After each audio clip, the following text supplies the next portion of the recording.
Hello friends, ഇന്ന് ഞാൻ ചെയ്യാനായിട്ട് പോകുന്നത്, നമുക്ക് വീട്ടിൽ ഇഷ്ടംപോലെ തുണികൾ, പഴയ തുണികൾ കാണും. ചുരിദാർ, നൈറ്റി അങ്ങനെയുള്ള. അപ്പോൾ അതിൻ്റെയൊക്കെ നല്ല ഭാഗങ്ങളുള്ള കട്ടിങ്സ് കാണുമല്ലോ, നല്ല ഭാഗത്ത് നല്ലതായിട്ടുള്ള കാണുമല്ലോ, നരച്ച് പോവാത്ത തുണികൾ. അങ്ങനെയുള്ള തുണികളെല്ലാം കൂടി എടുത്ത് നമുക്ക് കട്ട് ചെയ്തെടുത്ത് നമുക്ക് ബെഡ്ഷീറ്റ് ചെയ്യാൻ കഴിയും. അപ്പം നമുക്കൊരു തയ്യൽ മെഷീൻ മാത്രം മതി. അപ്പോൾ അതിൽ നമുക്ക് ഒരു ബെഡ്ഷീറ്റ് വരെ നമുക്ക് ചെയ്തെടുക്കാൻ പറ്റും. ഡോർമാറ്റ് കഴിഞ്ഞ ദിവസങ്ങളിൽ ഞാൻ ചെയ്തിട്ടുണ്ടായിരുന്നു, അതും ചെയ്യാം. നമുക്ക് എപ്പോഴും എല്ലാം ഡോർമാറ്റ് നമുക്ക് പറ്റത്തില്ലല്ലോ. അപ്പോൾ നമുക്ക് ഇത് വെച്ച് നമുക്ക് ബെഡ്ഷീറ്റ്, നല്ല അടിപൊളി ബെഡ്ഷീറ്റ് നമുക്ക് ഇതിൽ ചെയ്തെടുക്കാൻ കഴിയും. കുറച്ച് സമയം സ്പെൻഡ് ചെയ്യണമെന്ന് മാത്രമേ ഉള്ളൂ.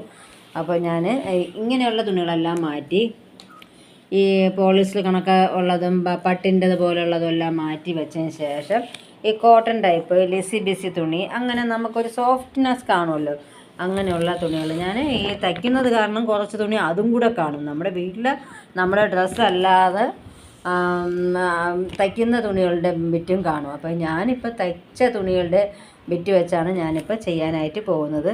അപ്പോൾ അതിന് വേണ്ടി ചെറിയ ചെറിയ പീസായിട്ട് കട്ട് ചെയ്യണം. എനിക്ക് ക്യാമറ ശരിയല്ലാത്തതുകൊണ്ട് ഞാൻ കട്ട് ചെയ്തതിന് ശേഷം കാണിക്കാം. അപ്പോൾ ഞാൻ കുറച്ച് തുണികൾ, ഒരു 5-6 പീസുണ്ട്, ഒരേ സ്ട്രെയിറ്റ് ആയിട്ട് ഒരേ ലെവലിൽ കുറച്ചിട്ടിട്ടുണ്ട്. നമുക്ക് 2-3 കുറച്ച് കട്ട് ചെയ്തെടുത്ത് കഴിഞ്ഞാൽ പിന്നെ ബാലൻസ് നമുക്ക് കട്ട് ചെയ്യാനായിട്ട് എളുപ്പമായിരിക്കും. അപ്പോൾ ഞാൻ ആദ്യം ചെയ്തത് എന്തെന്ന് വെച്ചാൽ, വലുതായിട്ടുള്ള സ്ക്വയറാണ് കട്ട് ചെയ്തെടുത്തത്. അപ്പോൾ ഞാൻ വിചാരിച്ച് അടുത്ത ബാലൻസ് വരുന്ന ഈ ഒരു പീസ്, ഗ്രീൻ പീസ് അത്രയും വേസ്റ്റായി പോവില്ലേ. അപ്പോൾ ഞാൻ ഫുള്ളായിട്ട് അളന്ന് നോക്കിയപ്പോൾ 14 ഉണ്ട്. അപ്പോൾ ഞാൻ വിചാരിച്ചു 7x7 എടുക്കാമെന്ന്. ഇച്ചിരി ജോലി കൂടുതലാണ്, എന്നാലും കുറേ തുണികൾ അല്ലെങ്കിൽ ഇപ്പം നമുക്ക് വേസ്റ്റായി പോകും. അതുപോലെ കട്ടിങ്സാണ് കിടക്കുന്നത്. അപ്പോൾ ഇതിനെ 2ആയിട്ട് കിട്ടുമ്പോഴത്തേക്ക് ബാക്കിയെല്ലാം കുറച്ച് ജോലി കൂടുതലായിരിക്കും. എന്നാലും ഞാൻ 7x7 എടുത്ത് ഇവിടെ നിന്ന് ഇങ്ങനെ കട്ട് ചെയ്ത് വലിച്ച് വെച്ചിട്ടുണ്ട്. ഇത് ഇവിടെ നിന്ന് 7, ഇവിടെയും 7. അപ്പോൾ മുകളിലും കിട്ടുന്നുണ്ട് 7. അത് കിട്ടുന്ന കണക്കാക്കി ഞാൻ കട്ട് ചെയ്തെടുത്തിട്ടുണ്ട്. അപ്പം ഞാനെല്ലാം കട്ട് ചെയ്തിട്ട് കാണിക്കാം. അപ്പം ഞാൻ കുറേ തുണി ഉണ്ടായിരുന്നു, ഇനിയുണ്ട്. ഇത്രയും ഇങ്ങനെ ഇത് ഈ സൈസ് കാണിച്ചതുപോലെ ഞാൻ കട്ട് ചെയ്ത് വെച്ചിട്ടുണ്ട്. ഓരോ നിറത്തിലുള്ളത് പ്രത്യേകിച്ച് ഞാൻ അതാ വെച്ചിട്ടുണ്ട്. എല്ലാം ഒരേ സെറ്റിന് ഞാൻ വെച്ചിട്ടുണ്ട്. ഇനി ഇതത്രയും സ്റ്റിച്ച് ചെയ്തിട്ട് ഞാൻ കാണിച്ചു തരാം. ഇതുപോലെ ഓരോ പീസും ഇങ്ങനെ വച്ച് ജോയിൻ്റ് ചെയ്ത് പോകണം. ഇനി അടുത്തതും ഇതുപോലെ ഈ സൈഡിൽ വെച്ചിട്ട് ഇവിടെ നിന്നിങ്ങനെ അടിച്ച് തയ്ച്ച് പോകണം. അങ്ങനെ നിറയെ അതുപോലെ കൂടുതലായിട്ടും തയ്ച്ച് പോകണം. നമുക്ക് എത്ര ലെങ്ത് വേണോ അതുപോലെ ഇത്രയും തുണി അങ്ങനെ തയ്ച്ച് അതുപോലെ നമുക്കൊരു ബെഡ്ഷീറ്റിൻ്റെ നീളം എത്രയാണോ അതുപോലെ നമ്മൾ ചെയ്തെടുത്തിട്ട് ഞാൻ കാണിക്കാം. അപ്പോൾ ഞാൻ കട്ട് ചെയ്ത പീസുകളെല്ലാം ഓരോന്നായിട്ട് ജോയിൻ്റ് ഞാൻ തറയിലാണ് ഇട്ടേക്കുന്നത് കേട്ടോ. അതെല്ലാം ചെയ്ത് നല്ല ലെങ്ത് ഉണ്ട്. ഇതറ്റം വരെ ഉണ്ട് ലെങ്ത്.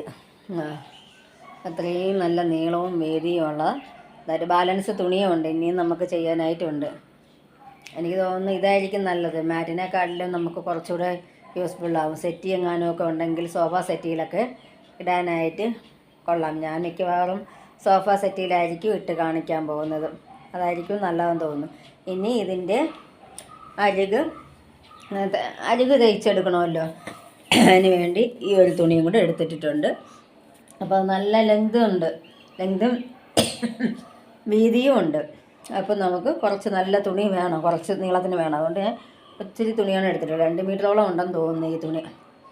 അപ്പോൾ അത് വെച്ച് ഞാൻ അരികും കൂടെ ചെയ്ത് കാണിച്ചു തരാം. അപ്പം നമ്മുടെ ഷീറ്റ് റെഡി ആയിട്ടുണ്ട്. എത്ര കളറ് വേസ്റ്റ് തുണി വെച്ചാണ് ഷീറ്റ് ചെയ്തേക്കുന്നത് നോക്കൂ.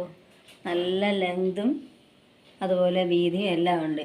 എൻ്റെ പിങ്കി കുട്ടി നോക്കിക്കേ, ഞാൻ വിളിച്ച ഉടനെ വന്നതാ, കിടപ്പായി. അതിന് അവൾക്ക് സുഖമായി. ഇത്രയും നീളമുണ്ട്. നല്ല നീളവും വീതിയും. ഒരു ഡബിൾ കോട്ടിൽ വിരിക്കാൻ പറ്റിയ ഒരു ഷീറ്റ്. ലെങ്ത് കൂടിപ്പോയോ എന്ന് സംശയമുണ്ട് കേട്ടോ. നല്ല ലെങ്തായി. അപ്പോൾ ഇതുപോലെ നിങ്ങൾക്കും ചുരിദാറൊക്കെ കാണുമല്ലോ, അതെല്ലാം ഒരേ അളവൊന്നും വേണ്ട. നമുക്കിപ്പം ഒരുപാട് തുണികൾ എടുത്തല്ലല്ലോ നമ്മൾ ചെയ്യുന്നത്, ഒരുപാട് കഷ്ണങ്ങളല്ലേ. അപ്പോൾ അതുപോലെ കുറേ ചെറിയ ലെങ്താണെങ്കിൽ അങ്ങനെയുള്ളത് എടുത്ത് ചെയ്താലും മതി, അങ്ങനെയൊന്നും പ്രശ്നമൊന്നുമില്ല. ഞാനിപ്പോൾ അങ്ങനെ എടുത്തേക്കുന്നത്. എല്ലാം ഒരേ അളവിന് നമുക്ക് എടുത്താൽ നമുക്ക് തുണി ഒരുപാട് വേസ്റ്റായി പോവും. അപ്പോൾ ഞാൻ ഇപ്പോൾ അങ്ങനെ അല്ലാതെയാണ് ചെയ്തേക്കുന്നത്. ഇത്രയും തുണി, എന്നിട്ടും ഇത്രയും തുണി ഇനിയും മിച്ചമുണ്ട്. ഇഷ്ടംപോലെ തുണി കട്ട് ചെയ്യാനിരിക്കുന്നു. ഇന്നലെ ഇവിടെ നിന്ന് നിങ്ങളെ കാണിച്ച തുണിയിൽ ഇത്രയും ബാലൻസ് കിടക്കുകയാണ് ചെയ്യുന്നത്. ഇനിയും ചെയ്യാനായിട്ടുണ്ട്.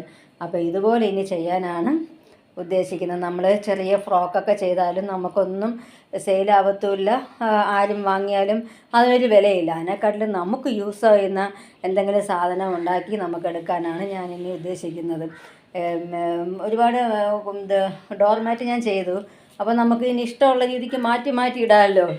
എന്നും നമുക്ക് മാറ്റിയിടാം. ചീത്തയായാലും നമുക്ക് അത്ര വിഷമം വരില്ല.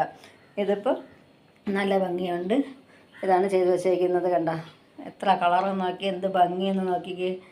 കണ്ട ഇനി അതൊന്ന് അയൺ ചെയ്തും കൂടെ എടുക്കുമ്പോൾ നല്ല ഭംഗിയായിരിക്കും. അപ്പോൾ എല്ലാവരും നൈറ്റിയുടെ പീസും മുണ്ട് ചുരിദാർ ഇഷ്ടം പോലെ നമ്മുടെ കയ്യിൽ കാണും.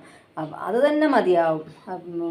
അത് വെച്ച് എല്ലാം ചെയ്താൽ മതി. ഇപ്പം നല്ലൊരു ഷീറ്റാവും. സൈഡിൽ നല്ലൊരു തുണി വെച്ച് നമ്മൾ സൈഡ് അടിക്കുമ്പോഴത്തേക്ക് നല്ല ഒരു ഇതാവും. അപ്പം ഇതിൻ്റെ അടിയിൽ വേണമെങ്കിൽ ഇതേ സ്പേസിനുള്ള തുണിയും കൂടി വച്ച് നമുക്ക് വേണമെന്നുണ്ടെങ്കിൽ തയ്ക്കാം. അപ്പം വൃത്തികേട് കാണത്തില്ല, ഇതുപോലെയുള്ള തയ്യൽ കാണത്തില്ല. പക്ഷേ അങ്ങനെ ചെയ്തിട്ട് കാര്യമില്ല. അത്രയും തുണിക്കിന് നമ്മളെവിടെ പോട്ട് ഇത്രയും തുണി വീതിക്ക് വേണ്ടേ. അതുകൊണ്ട് ഞാൻ അങ്ങനെ ചെയ്തിരുന്നില്ല. ഇതിപ്പോൾ എന്തായാലും ബെഡിൽ വിരിക്കുമ്പോഴത്തേക്ക് അത് അറിയത്തുമില്ല. നമ്മൾ പുതയ്ക്കാനായിട്ട് എന്തായാലും ഇതെടുക്കത്തില്ലല്ലോ. അപ്പോൾ ഇതങ്ങനെ എല്ലാവരും ചെയ്ത് നോക്കണം. നമുക്ക് ഇഷ്ടം പോലെ തുണികൾ നമ്മൾ വാരി തീയിട്ട് കളയുകയും ആർക്കെങ്കിലും കൊടുക്കുകയും ഒക്കെയാണ് ചെയ്യുന്നത്. നമ്മൾ അവർക്ക് കൊടുത്താൽ തന്നെ അവർ എവിടെയെങ്കിലും കൊണ്ട് കളഞ്ഞിട്ടൊക്കെയാണ് പോകുന്നത്. അതിനേക്കാളിലും നമ്മുടേതായ തുണി നമുക്ക് യൂസ് ചെയ്യാനായിട്ട് പറ്റും. ഒരു മെഷീൻ എന്തായാലും ഇത് ചെയ്യുവാണെങ്കിൽ ഇതിന് വേണം. പക്ഷേ ചവിട്ടി ചെയ്യുവാണെങ്കിൽ അതിന് മെഷീൻ ഇല്ലാത്തതും നമുക്ക് ചെയ്യാൻ പറ്റും. അങ്ങനെ ഉള്ളതും ചെയ്യാം. പക്ഷേ ഇതിന് വേണമെന്നുണ്ടെങ്കിൽ നമുക്ക് മെഷീൻ വേണം. കയ്യിൽ വെച്ച് ചെയ്യാനായിട്ട് ബുദ്ധിമുട്ടായിരിക്കും ഇത്. അപ്പോൾ എല്ലാവരും ട്രൈ ചെയ്യുക. എൻ്റെ ഞാൻ ഈ ചെയ്ത ഇത് ഇഷ്ടമായെങ്കിൽ ലൈക്കും കമൻറ്റും കൊടുത്ത് ഒന്ന് സപ്പോർട്ട് ചെയ്യുക. എല്ലാവരും റിലേറ്റീവ്സിനും ഫ്രണ്ട്സിനും ഒക്കെ ഒന്ന് ഷെയർ ചെയ്ത് കൊടുക്കണം. നമ്മുടെ പിങ്കിക്കുട്ടി ഇതായി എഴിച്ച് വീണ്ടും അവിടെ കിടന്ന്, അവൾക്കിങ്ങനെ ഷീറ്റിടുമ്പോൾ അവൾക്കൊരു വിരളിയാണ്, അതിനകത്ത് കിടന്ന് ഉരുണ്ട് കളയും പെട്ടെന്ന് കിടന്ന്. അപ്പോൾ അതാണ്. അപ്പോൾ എല്ലാവരും എന്നെ സപ്പോർട്ട് ചെയ്യുക. ഇനി അടുത്തൊരു വീഡിയോ ആയിട്ട് വരുന്നത് വരെ ഓക്കെ, താങ്ക് യു.